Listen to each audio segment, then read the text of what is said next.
Presidente da República José Ramos Horta, simo carta credencial, o embaixador Siranebe representa a nação Sanulu Recém-Rua e a quarta lora Sanulu Recém-Cia, Fulan Fevereiro, Tinan Riunrua, Ruanulu Recém-Lima e a Palácio Presidencial Nicolau Lobato.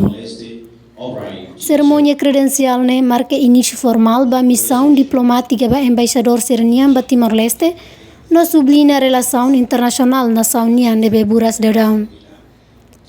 Presidente Ramos Horta ha bem-vindo ao embaixador Siranebe foi acreditado no Timor-Leste, no expressa linha compromisso atualmente em relação bilateral no Sirania Nação Unida.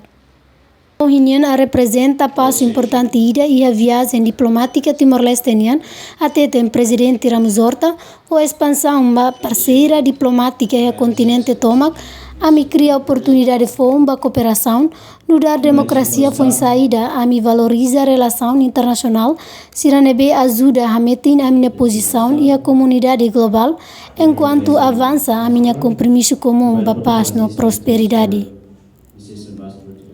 Presidente sublinha a importância da cooperação internacional, onde responde ao desafio global sirano, avança o objetivo comum da paz, segurança e desenvolvimento sustentável.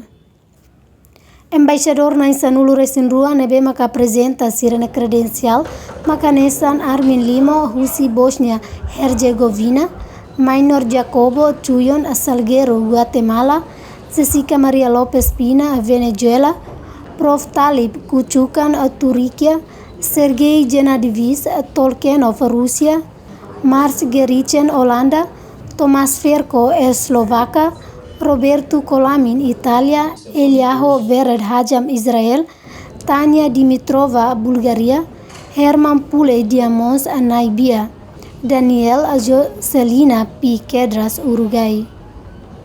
Embaixador Sira hatou saudação no desejo dia que se Sirania se festado, no afirma Sirania dedicação a tua forte ligação diplomática ao Timor-Leste. Cerimônia credencial de reflete Timor-Leste em esforço Siranebe continua a tua velar a enfate diplomática no envolve a comunidade internacional e a religião no Yoin. Nurianti Fátima, Leonito Magno, VIP TV.